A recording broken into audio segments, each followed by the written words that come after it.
গল্পের শুরুতেই দেখা যাবে ঝাঁপি কাসাইকে বলছে, কাসাইদি বলো কি হয়েছে, আমাকে সবটা খুলে বলো। এরপর কাসাই ঝাঁপিকে খুলে বলে, কাসাই বাজারের টাকা থেকে এক প্যাকেট চানাচুর কিনেছিল, যে কারণে কাসাইকে নীলুর মা বাবা অনেক অপমান করেছে, আর সাথে নীলুর দাদাও বলেছে তোর বউর এত নোলা কেন রে, বাজারের টাকাগুলো দেখে আর লোভটা সামলাতে পারলো না, ওখান থেকে চানাচুর কিনে খেয়ে ফেলেছে। এরপর কাসাই বলছে, আমি তো একটা চানাচুরি কিনে খেয়েছি, তাতে কি এমন হয়েছে, আপনারা কেন আমাকে এভাবে কথা শোনাচ্ছে। এরপর দেখা যাবে নীলুর বাবা বলছে, হ্যাঁ বাপের বাড়ি থেকে কি খেয়ে এসেছে না খেয়ে এসেছে তার কোনো ঠিক নেই, আমাদের এখান থেকে এখন টাকা সরাচ্ছে। এরপর কাসাই গিয়ে নীলুকে বলছে, নীলু দেখো না ওনারা আমাকে কেমন করছে। এরপর নীলু বলছে, একটু মানিয়ে নাও না, জানো তো ওরা কেমন, তোমার চানাচুর খেতে ইচ্ছে করছে তুমি আমাকে বলতে, তুমি এখান থেকে কেন নিলে। এরপর কাসাই বলছে, ঠিক আছে আমার বোঝা হয়ে গেছে, তুমি আমাকে কোনো সমাধান দিতে পারবে না, যেখানে গেলে আমি সমাধান পাবো আমি ঠিক সেখানেই চলে যাবো। এই কথা বলে দেখা যাবে ঝাঁপির কাছে চলে যায় কাসাই। এদিকে নীলুর মা নীলুকে বলছে,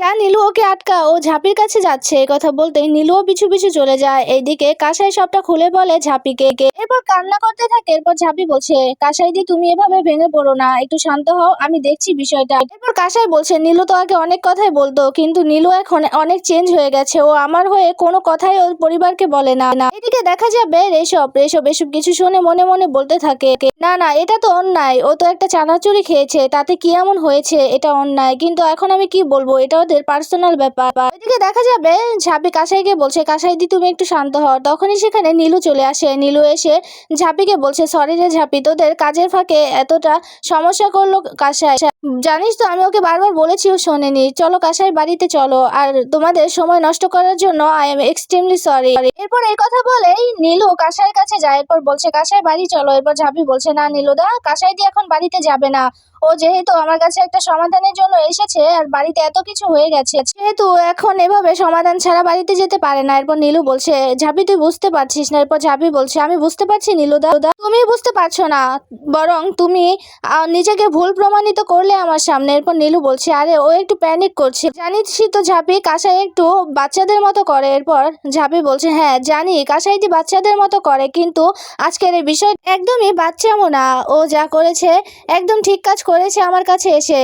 আচ্ছা নীলুদা, আমি তো তোমার হাতে কাসাইদিকে তুলে দিয়েছিলাম, কিন্তু আজকে তুমি কি প্রমাণ করলে, আর কাসাইদি তোমাকে এভাবে সবাই কথা শোনায়, আমি বুঝতে পেরেছি তোমাকে নিজের পায়ে দাঁড়াতে হবে, তুমি নিজে টাকা রোজগার করবে, তখন আর তোমাকে কেউ কোনো কথা শোনাতে পারবে না, তুমি চাকরি করবে। এই কথাই বলছে ঝাঁপি কাসাইকে। ওইদিকে দীপ এসে সবটা শুনে নেয়। এরপর দীপ বলছে, দেখি কি বলছে ও, আমার বোনকে আর কতটা উস্কাতে পারে আমি দেখছি। এদিকে ব্যাংকের এমপ্লয় বলছে, ব্যাংক দিদি একদম ঠিক কথাই বলেছে, নিজের একটা পরিচয় থাকা দরকার। এদিকে কাসাই বলছে, আমি চাকরি করব, আমি কি চাকরি করবো রে ঝাঁপি। তখন দেখা যাবে ঝাঁপির একজন এমপ্লয় এসে বলছে, তুমি কেন ভয় পাচ্ছ, আমরা তো নিজের পায়ে দাঁড়িয়েছি, আমরা তো নিজেরাই চাকরি করছি, তাহলে তুমি কেন পারবে না, তুমিও পারবে। এরপর কাসাই বলছে, আমি পারবো, কিন্তু আমাকে কে চাকরি দেবে। এই কথা বলতেই ঝাঁপি বলছে, কেন কাসাই দি, আমি চাকরি দেব, তুমি আমার ব্যাংকের পিআর ম্যানেজার হিসেবে কাজ করবে আজকে থেকেই, আজকে আমি তোমাকে অ্যাপয়েন্টমেন্ট লেটার দেব, আর তুমি কালকে থেকে আমার ব্যাংকে কাজ করবে। এই কথা শুনে দীপ তো অবাক হয়ে যায়। দীপ মনে মনে বলতে থাকে, না না ঝাঁপি এটা বাড়াবাড়ি করছে। ওইদিকে নীলু বলছে, ঝাঁপি তুই বুঝতে পারছিস এটা কি করে হতে পারে বলতো, আমার বাড়িতে সবাই আছে, বাড়িতে কেউ এইটা মেনে নেবে না, বাড়ির বউ এভাবে চাকরি করবে বাইরে বেরিয়ে, তাও আবার আমাদের বাড়ির বউ, এটা কোনোদিনও মেনে নেবে না। এই কথা বলতে ঝাঁপি বলছে, তাহলে কাসাইদির যোগ্য সম্মানটা কোথায় রইল নীলুদা, তুমি তো বলেছিলে কাসাইদিকে কষ্ট পেতে দেবে না, ওকে সম্মানের সাথে রাখবে, কিন্তু আজকে কি করলে তুমি। ও যদি নিজের পায়ে দাঁড়ায়, নিজে ইনকাম করে, তাহলে ওকে কোনোদিনও কেউ কথা শোনাতে পারবে না। আচ্ছা আমি তো পারছি, আমি তো ঘর সামলে এরপর বাইরেটাও সামলাতে পারছি, তাহলে কাসাইদি কেন পারবে না, পারবে কাসাইদি। তখনই সেখানে দীপ আসে বলছে, এতক্ষণ চুপ করেছিলাম, এখন আর চুপ করে থাকতে পারলাম না, তুই কেন আমার বোনকে উস্কাচ্ছিস ঝাঁপি, কেন আমার বোনকে এইসব কথা বলছিস, ও কেন চাকরি করবে, ও একটা বাড়ির বউ, এটা কেন ভুলে যাস, ওর বাড়ি থেকে, ওর শ্বশুর বাড়ি থেকে এগুলো কোনো দিনও মেনে নেবে না, কেন ওকে উস্কাচ্ছিস ঝাঁপি। এই কথা বলতেই দেখা যাবে ঝাঁপি বলছে, কেন কাসাইদি পারবে না, কাসাইদি পারবে, কাসাইদিকে পারতে হবে। দেখা যাবে দীপ বলছে, তুই নিজের সংসারটা খেয়েছিস, এখন আমার বোনের সংসারটা খেতে চাইছিস। ব্যাংকের এমপ্লয়ীদের বুঝতে বাকি রইল না, ওরা পার্সোনাল বিষয়ে কথা বলছে। এরপর বলছে, চলো আমরা লাঞ্চ করে আসি। এই কথা বলেই সবাই চলে যায়। এদিকে দেখা যাবে দীপ ঝাঁপিকে শাসাচ্ছে, বলছে, একদম আমার বোনের জীবনটা নষ্ট করার চেষ্টা করবি না, ও সংসার করছে, ওকে মন দিয়ে সংসারটা করতে দে। ঝাঁপি বলছে, যেটা নিয়ে বুঝবে না সেটা নিয়ে কথা বলবে না, এতদিন তো দেখেছি যাকে বিশ্বাস করে যার তার হাতে কাঁসাই দিকে তুলে দিয়েছিলাম, কই সে তো সম্মান রাখতে পারলো না। এরপর দীপ বলছে আমাদেরটা আমাদের বুঝতে দে, তুই একদম আমার এবং আমার পরিবারের আমার বোনের সংসার নিয়ে মাথা ঘামাবি না, একদম নাক গলাবি না। এরপর ঝাঁপি বলছে নাক তো গলাতেই হবে, কারণ কাঁসাইদিকে আমি ও বাড়িতে পাঠিয়েছিলাম, এখন কাঁসাইদির কি সমস্যা হচ্ছে সেটা তো আমাকেই দেখতে হবে। এরপর দেখা যাবে নীলু বলছে কাঁসাই চলো, দেখলে তো ওদের সমস্যা হচ্ছে আমাদের এই ভুল বোঝাবুঝি নিয়ে। এরপর দীপ বলছে নীলু ওকে নিয়ে যাও, আর আমার বোনের সংসারে কি হবে না হবে সেটা আমি বুঝে নেব, তোকে বুঝতে হবে না। নীলু ওকে বাড়িতে নিয়ে যা, ওকে বাড়িতে নিয়ে গেলে সব ঠিক হয়ে যাবে। এই কথা বলতে ঝাঁপি বলছে না একদম না, ওকে বাড়িতে নিয়ে গেলে কোনো কিছুই ঠিক হবে না, এখন যে অপমানটা সহ্য করতে হচ্ছে সেই অপমানটাই ওকে সারা জীবন করবে, যেটা আমি বেঁচে থাকতে কিছুতেই হতে দেব না। এদিকে নীলু বলছে ঝাঁপি তুইও ওর মতো বাচ্চামো শুরু করে দিয়েছিস, একটা সামান্য বিষয় নিয়ে ঝগড়া হয়েছে, সামান্য বিষয়ের পর কাঁসাই বলছে এটা সামান্য বিষয়, তোমার কাছে এটা সামান্য বিষয় বলে মনে হচ্ছে, কিন্তু আমার কাছে তো মনে হচ্ছে না। এদিকে দীপ রেগে গিয়ে ঝাঁপিকে বলছে দেখলি তো তোর জন্য ওদের বাড়ির অশান্তিটা আরো বেড়ে গিয়েছে, এখন তুই এই বাড়ির কোনো বিষয়ে তুই নাক গলাবি না। এরপর দেখা যাবে রেশব বলছে এতক্ষণ চুপ ছিলাম দীপদা, এখন না বলেও পারছি না, দেখো তুমি যেটা বলেছো একদম ঠিক কাজ করছো না, তুমি একদম ঠিক কথা বলছো না। ঝাঁপি যা বলেছে একদম ঠিক বলেছে, দেখো না কাঁসাই ওই বাড়িতে থেকে থেকে কিরকম অপমান সহ্য করছে, ওর কি এরকম অপমান সহ্য করার কথা? ও তো শ্বশুর বাড়িতে আছে, সম্মানের সহিত ও ওই শ্বশুর বাড়িতে থাকবে, কিন্তু তা না করে ওকে সবাই অপমান করছে, তাই মেয়েদের নিজের পায়ে দাঁড়ানো উচিত। ঝাঁপি একদম ঠিক কাজ করছে। এই কথা বলতেই দীপ বলছে এখন তুই আমাকে জ্ঞান দিবি? এই তোকে বলেছি না আমাদের পারিবারিক বিষয়ে কোনোদিন কোনো কিছু বলবি না, তুই আমাদের পারিবারিক বিষয় নিয়ে কেন পার্সোনাল বিষয় নিয়ে কথা বলছিস, একদম বলবি না। এরপর দেখা যাবে রেশব বলছে আমি একদম ঠিক কথাই বলছি দীপদা, তুমি বুঝতে চাইছো না, তুমি বুঝতে পারছো না নিজের বোনের ভালো, কিন্তু ঝাঁপি বুঝতে পারছে, সেই কারণেই ঝাঁপি একটা ভালো সলিউশন দিচ্ছে। এই কথা বলতেই দীপ রেগে যায়, রেগে গিয়ে রেশবকে ধাক্কা মেরে ফেলে দেয়। এরপর দেখা যাবে ঝাঁপি তো ভীষণ রেগে যায়, এরপর রেশবকে গিয়ে ধরে নেয়। এরপর রেশব বলছে আমি ঠিক আছি ঝাঁপি। এরপর ঝাঁপি দীপকে বলছে কি করলে কি তুমি এটা? এরপর নীলু দীপকে বলছে দীপ একটু শান্ত হ, কি করছিস এসব? এই কথা বলতেই দেখা যাবে এদিকে ঝাঁপি বলছে কি করলে তুমি এটা? এরপর রেশব বলছে ঝাঁপি থাম তুই। এরপর ঝাঁপি বলছে একদম না, তুমি যে কাজটা করলে একদম ঠিক কাজ করনি, তুমি কেন ওকে মারলে, ওর গায়ে কেন হাত তুললে? এরপর দীপ বলছে খুব গায়ে লাগছে তাই না রে, ও তোর অফিসের এমপ্লয়ি দেখে গায়ে লাগছে নাকি ও তোর পার্সোনাল ঘনিষ্ঠ মানুষ দেখে গায়ে লাগছে? এই কথা বলতে অবাক হয়ে যায় ঝাঁপি। এরপর বলছে তার মানে তুমি কি বলতে চাইছো? এরপর দীপ বলছে আমি কি বলতে চাইছি, তোর পার্সোনাল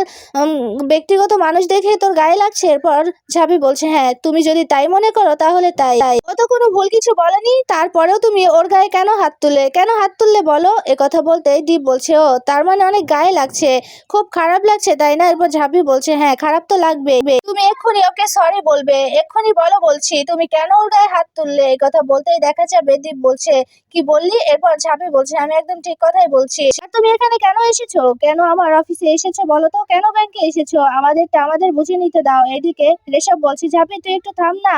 এরপর দেখা যাবে ঝাঁপির এমন কথা শুনে অবাক হয়ে যায় দীপ, এরপর দেখা যাবে সেখান থেকে চলে যায়। এদিকে রেশব বলছে কি করলি তুই ঝাঁপি এটা? এদিকে কাঁসাই বলছে ঝাঁপির আমি বুঝতে পারি নাই যে আমার জন্য তোদের এত বড় ঝামেলা হয়ে যাবে, সরি রে সরি, তো আমার জন্য তোর সাথে দাদা ভাইয়ের এভাবে ঝামেলা হলো, দাদা ভাই তোকে এতগুলো কথা শোনালো। এরপর নীলু বলছে বুঝতেই যেহেতু পারছো সেহেতু চলো এখান থেকে, আমি বারবার বলেছিলাম এখানে এসো না, কেন এলে আর কেন ওদের মাঝে এভাবে ঝগড়াটা বাঁধালে বলো তো কাঁসাই? তুমি কখন কি করো না করো তুমি নিজেও জানো না, ওদের মধ্যে এখন ঝামেলাটা বেজে গেছে আরো তোমার জন্য, শুধুমাত্র তোমার জন্য, চলো এবার বাড়িতে চলো, বাড়িতে তো একটা ঝামেলা হয়েছে, এখন আবার এখানেও ঝামেলা করছো, প্লিজ দয়া করে বাড়ি চলো, হাত জোর করে বলছি। এইদিকে দেখা যাবে নীলু কাঁসাইকে নিয়ে চলে যাবে। এরপর ঝাঁপি বলছে দাঁড়াও নীলুদা, একদম না, কাঁসাইদি যেহেতু আমার কাছে এসেছে একটা সলিউশনের জন্য, তাহলে আমি কোনো সলিউশন না দিয়ে ওকে এভাবে পাঠিয়ে দিতে পারি না, তোমরা একটু দাঁড়াও আমি আসছি। এই কথা বলেই দেখা যাবে কম্পিউটারের সামনে গিয়ে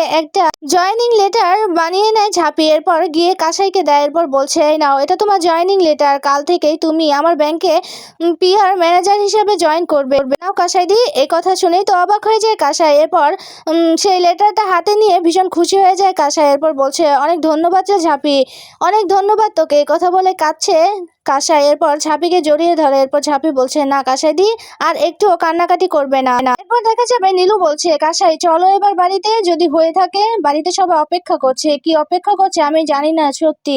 দেখা যাবে কাসাই আর নীলু সেখান থেকে চলে যায়। এদিকে দেখা যাবে এসব কিছু দেখে অবাক হয়ে তাকিয়ে আছে ঝাঁপির দিকে রেশম। ওইদিকে দেখা যাবে দীপের বাবা দীপের ঠাম্মিকে বলছে, কি মা কি বুঝছো কি? এরপর ঠাম্মি বলছে, ভালোই বুঝতে পারছি, ঝাঁপি দিদি এ বাড়িতে ফিরে এসেছে, কিন্তু ছোট বৌমার মুখের দিকে তাকানো যাচ্ছে না, খুব কষ্ট হচ্ছে তার জন্য। তখনই সেখানে দীপ চলে আসে। দীপ তো রেগে মেগে ফায়ার হয়ে গেছে, যেটা দেখে ঠাম্মি আর দীপের বাবা অবাক হয়ে যায়। এরপর দীপকে বলছে, কি হয়েছে কি? এরপর দীপ বলছে, কি আবার না হবে, যেখানে ঝাঁপি আছে সেখানে আবার কোনো সমস্যা হবে না। ও কি ভেবেছে নিজেকে? আমার বোনের পার্সোনাল বিষয়ে ও কেন ইন্টারফেয়ার করবে? আশাই তো নিজের সংসার নিয়ে ভালোই ছিল, তাহলে কেন ওকে নাক গলাতে হবে? এরপর দেখা যাবে দীপের মা এসে বলছে, কি হয়েছে রে বাবান? এরপর ঠাম্মি বলছে, আচ্ছা দাদু ভাই কি হয়েছে বল না, ঝাঁপি দিদি আবার কি করেছে? এই কথা বলতেই দেখা যাবে দীপ বলছে, কি করেছে? এরপর ঠাম্মি বলছে, আমার যতটুকু সম্ভব ঝাঁপি দিদি এমন কিছু করবে না যাতে সমস্যা হয়। এরপর দীপ বলছে, তোমরা তো ওকে আশকারা দিয়ে দিয়ে মাথায় তুলেছো, এই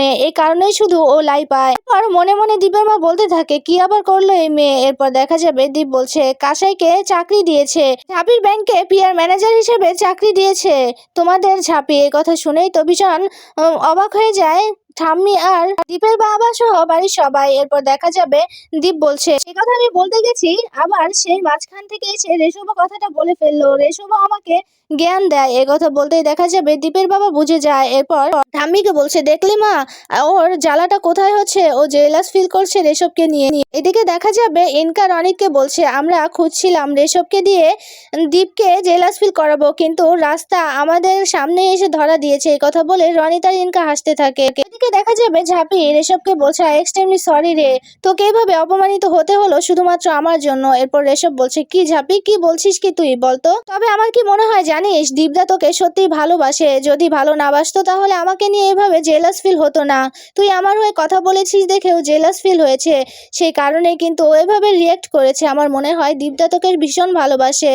একথা বলতে ঝাঁপি বলছে, ভালোবাসে? তুই কি বলছিস কি? ভালোবাসার মানে কি অপমান করা? ও যদি আমাকে ভালোই বাসতো তাহলে এভাবে অপমান করতে পারতো, আর মানুষকে এভাবে হার্ট করতে পারতো, আর মানুষের গায়ে হাত তুলতে পারতো? এই কথা বলতেই রেশব বলছে, তুই বুঝতে পারছিস না ঝাঁপি, ও নিজে মনে মনে জেলাস ফিল করে, তুই বাড়িতে যা। এই কথা বলতে ঝাঁপি বলছে, কি বলছিস কি, এখন আমি বাড়িতে যাব ব্যাংক ছেড়ে? এরপর রেশব বলছে, হ্যাঁ আমি এখানে আছি, তুই বাড়িতে যা, গিয়ে জিজ্ঞেস করবি দীপদা তোকে ভালোবাসে কিনা, তাহলেই তোর উত্তরটা পেয়ে যাবি। ওইদিকে দেখা যাবে দীপের মা দীপকে বলছে, ওই মেয়েটা এতবার বেড়েছে যে আমার মেয়ের সংসারে গিয়েও এভাবে অশান্তি করছে। এরপর ঠাম্মি বলছে, এই যে বৌমা, বড় বৌমা, তোমাকে আমি দেখে বুঝি না, একবার এক এক রূপ দেখছি তোমার। এদিকে দেখা যাবে দীপ বলছে, শোনো বাবা ঠাম্মি, আমি তোমাদেরকে বলে রাখি, এই ঝাঁপি যদি আরেকবার বাড়াবাড়ি করে আমার বোনের সংসার নিয়ে, তাহলে কিন্তু এর একটা হ্যাস্ত আমি করবো। এরপর দীপের মা বলছে, হ্যাঁ হ্যাস্ত তো করতেই হবে, ওই মেয়ে অনেক বার বেড়েছে, আমার মেয়ের সম্মানটা নিয়ে এভাবে ছিনিমিনি খেলছে। এরপর দেখা যাবে ঠাম্মি বলছে, বাহ বড় বৌমা, তুমি তো খুব ভালো কথা বললে, এতদিন তো ওই তোমার মেয়ের জামাইকে একটুও সম্মান করনি, যা ইচ্ছে তাই ব্যবহার করেছো, আর আজকে তোমার মেয়ে ওই বাড়িতে সম্মান পাবে এই আশা করছো? এই কথা বলতেই দীপের বাবা বলছে, শোন দীপ, একটা কথা শোন, তুই এভাবে রিয়াক্ট করিস না, আমার ঝাঁপির উপর পূর্ণ বিশ্বাস আছে, ঝাঁপি যা করবে ভালোর জন্যই করবে, আমার মেয়ের পরিবারে ও ইন্টারফেয়ার করছে, ও যেহেতু কাসাইকে চাকরিটা দিয়েছে সেহেতু ওই বুঝবে, তোকে এটা নিয়ে মাথা ঘামাতে হবে না। এরপর ঠাম্মি বলছে, হ্যাঁ আমারও ঠিক একই কথা। আর দীপ বলছে, ঠিক আছে তোমাদের যা ভালো মনে হয় তাই করো। এই কথা বলে এখান থেকে চলে যাবে, তখনই সেখানে ঝাঁপি আসে। এরপর বলছে, দাঁড়াও, কোথাও যাবে না, আমার তোমার সাথে কথা আছে। এরপর দীপের মা বলছে, এই তো চলে এলো, আর তুই কিছু বলবি বলে আমার ছেলেকে দাঁড়াতে হবে নাকি? এরপর ঝাঁপি বলছে, তোমার সাথে তর্ক করার কোনো ইচ্ছে নেই জেঠি আমার, আমি ওর সাথে কথা বলবো। এই কথা বলেই দীপের সামনে গিয়ে বলছে, তুমি কেন রেশবের সাথে দেখলে জেলাস ফিল হও? আমার যদি রেশবের সাথে কোনো সম্পর্ক থেকেও থাকে, আমার ওর সাথে কোনো ঘনিষ্ঠ সম্পর্ক থেকে থাকলেও তুমি কেন জেলাস ফিল হচ্ছ? কেন বলো, কেন হচ্ছ? তুমি কি আমাকে ভালোবাসো? যদি ভালোই বাসো তাহলে কেন মুখ ফুটে বলছো না? এই কথা শুনেই তো অবাক হয়ে যায় দীপ। দেখা যাবে ঝাঁপি বলছে, কি হলো বলছো না কেন? তুমি কি আমাকে ভালোবাসো? যদি ভালোবাসো তাহলে মুখ ফুটে বলে দাও যে তুমি আমাকে ভালোবাসো, যদি ভালো নাই বাসো তাহলে কেন জেলাস ফিল হচ্ছ? এদিকে এসব কিছু শুনে তো অবাক হয়ে যায় দীপের মা আর বাড়ির সবাই, ইনকা রনি তো অবাক হয়ে যায়। এদিকে দেখা যাবে ঠাম্মি আর দীপের বাবা এসব কথা শুনে তো ভীষণ অবাক হয়ে যায়। এরপর দীপের বাবা বলছে, মা বুঝতে পারলে তো এবার? প্রশ্নটা একদম ঠিক জায়গা মতোই করেছে। আমরা এতক্ষণ যা ভেবেছি ঠিক তাই। এরপর ঠাম্মি বলছে হ্যাঁ তাই। ওইদিকে দেখা যাবে দীপের মা চোখ বন্ধ করে সারালক্ষ্মীকে বলছে ও যদি ভালোবেসেও থাকে তাহলেও যেন এখন এই সত্যিটা সবার সামনে না বলে, তাহলে তো সবটা শেষ হয়ে যাবে। যদি ভালোবেসেও থাকে ওর মন থেকে ঝাঁপিকে সরিয়ে দাও, ওই কথাই বলছে দীপের মা। ওইদিকে দেখা যাবে ইনকা রনিতকে বলছে কি হয়ে গেল বলো তো, এখন যদি দীপ স্বীকার করে ঝাঁপিকে ভালোবাসে তাহলে তো সবকিছুই নষ্ট হয়ে যাবে। এরপর দেখা যাবে রনিত বলছে হ্যাঁ সেটাই তো বুঝতে পারছি না আমি। ওইদিকে দেখা যাবে দীপের ঠাম্মি বলছে কি দাদু ভাই কেন প্রশ্ন করছে তোমাকে, তুমি উত্তরটা কেন দিচ্ছ না, উত্তরটা দিয়ে দাও। এরপর দীপ চলে যাবে তখন ঝাঁপি আবারও বলছে কি হলো, উত্তরটা না দিয়ে কোথায় যাচ্ছ, উত্তর দাও বলছি। এদিকে রনি তিনকাকে বলছে আমি কিছুই বুঝতে পারছি না, এখন কি সত্যিও স্বীকার করবে যে ও ঝাঁপিকে ভালোবাসে। এরপর ইনকা বলছে আমি বুঝতে পারছি না। এদিকে দীপ রেগে মেগে চলে যায়। এরপর রনি ইনকাকে বলছে যাও তোমাকে এখন গিয়ে আগুনে ঘি ঢালতে হবে। কথা বলতে ইনকা চলে যায়। এদিকে আয়নার সামনে দাঁড়িয়ে দীপ বলছে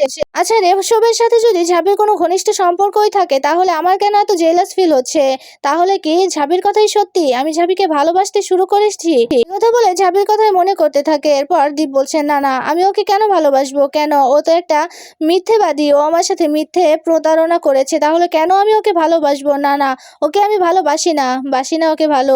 কিন্তু আমি এটা কেন ঝাঁপিকে বলতে পারলাম না কেন। আর তখনই সেখানে ইনকা আসে। ইনকা এসে দীপের কথা শুনতে পায়। দীপ বলছে তাহলে কি ঝাঁপির কথাই সত্যি, আমি জেলাস ফিল করছি মানে আমি ঝাঁপিকে ভালোবাসি। এদিকে ইনকা মনে মনে হাসছে আর বলছে তোমাকে সেই সুযোগ আর আমি কোনোদিনও দেবো না, এখন আগুনে ঘি ঢালবো। এই কথা বলে ইনকা এসে দেখা যাবে দীপকে বলছে দেখলে তো ওই মেয়ের কত বড় সাহস, তোমাকে কিভাবে অপমান করলো সবার সামনে, ওই বাড়ির সবার সামনে তোমাকে কিভাবে অপমান করলো, ওই রেশবের জন্য তোমাকে অপমান করলো। এটা কি ঠিক বলো? আচ্ছা তুমি আমাকে বিশ্বাস করো না এটা ঠিক, কিন্তু আমি তোমার কোনো ক্ষতি চাই না, আমি ভালো চাই তোমাদের। ঝাঁপি যা করছে একদম ঠিক কাজ করছে না, তোমাকে সবার সামনে অপমান করলো ওই রেশবের জন্য।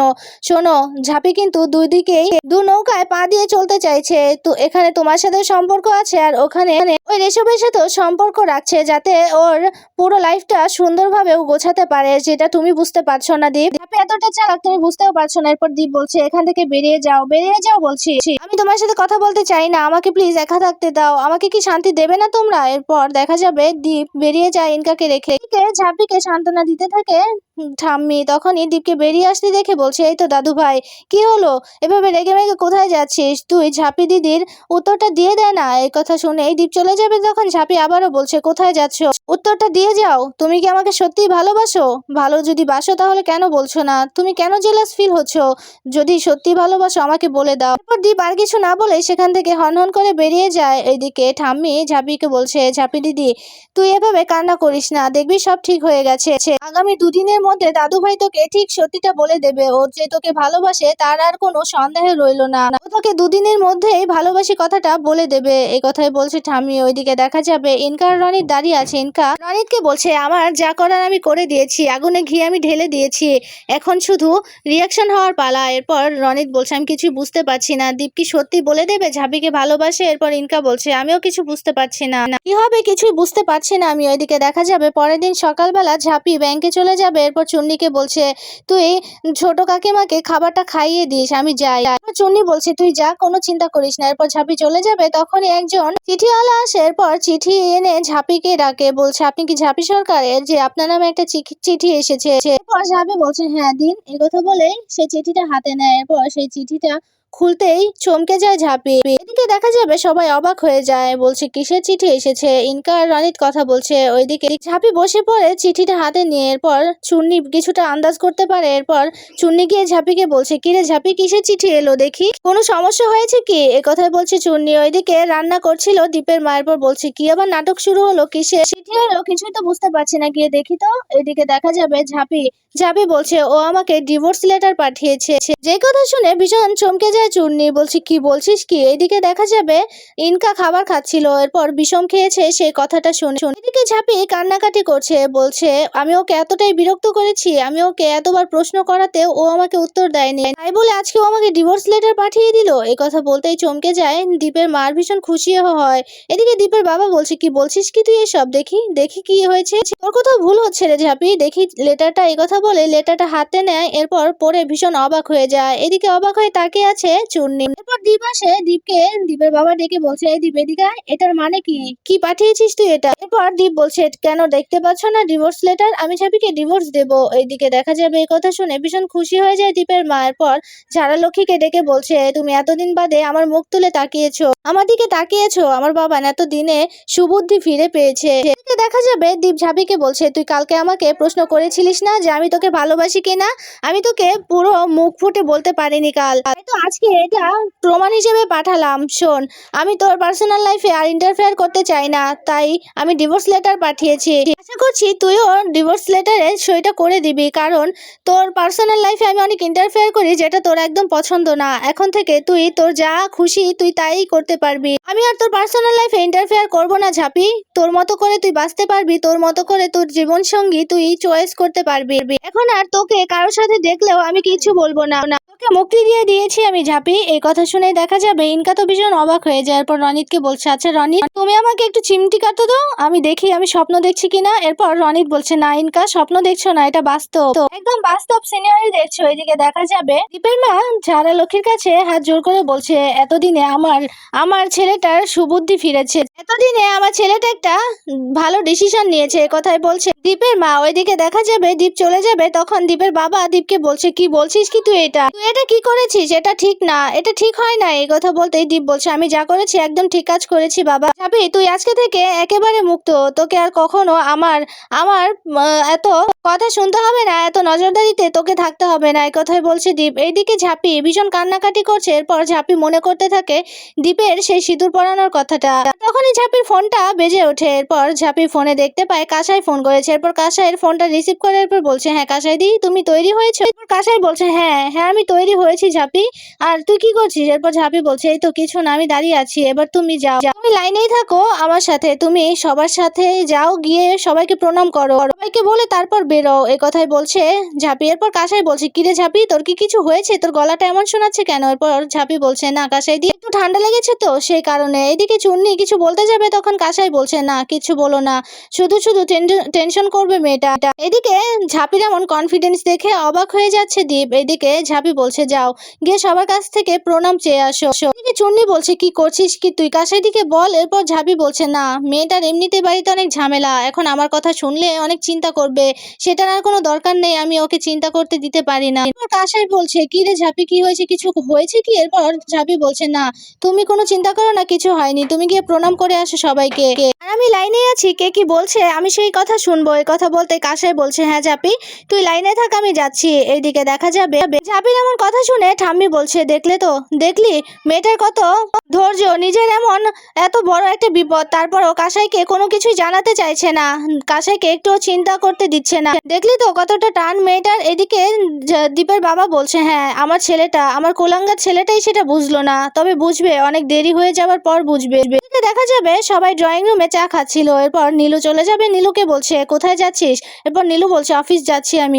এরপর নীলু দাদা বলছে, তোর বউ কোথায়? তখনই সেখানে কাসাই আসে, কাসাই এসে সবাইকে প্রণাম করে। এরপর নীলুর মা বলছে, এটা আবার কোন নাটক, সবাইকে প্রণাম করছো, এটা আবার কেমন নাটক? এরপর কাসাই বলছে, আসলে আজকে আমার চাকরির প্রথম দিন, তাই সবাইকে প্রণাম করছি, আপনারা আমার জন্য আশীর্বাদ করবেন। এরপর নীলু দাদা তো অবাক হয়ে যায়, বলছে, চাকরি, কিসের চাকরি করছো? এরপর কাসাই বলছে, আমি ঝাঁপির ব্যাংকে চাকরি নিয়েছি, আজকে থেকে পিআর ম্যানেজার হিসেবে জয়েন করবো। এই কথা শুনে নীলুর বাবা অবাক হয়ে যাওয়ার পর বলছে, কাকে জিজ্ঞেস করে তুমি চাকরি নিয়েছো, আর বাড়ির বউ হয়ে কেন চাকরি করবে, তুমি কার অনুমতি নিয়েছো? এরপর কাসাই বলছে, আপনার ছেলে সবই জানে, আপনার ছেলেকে সবটাই বলেছি।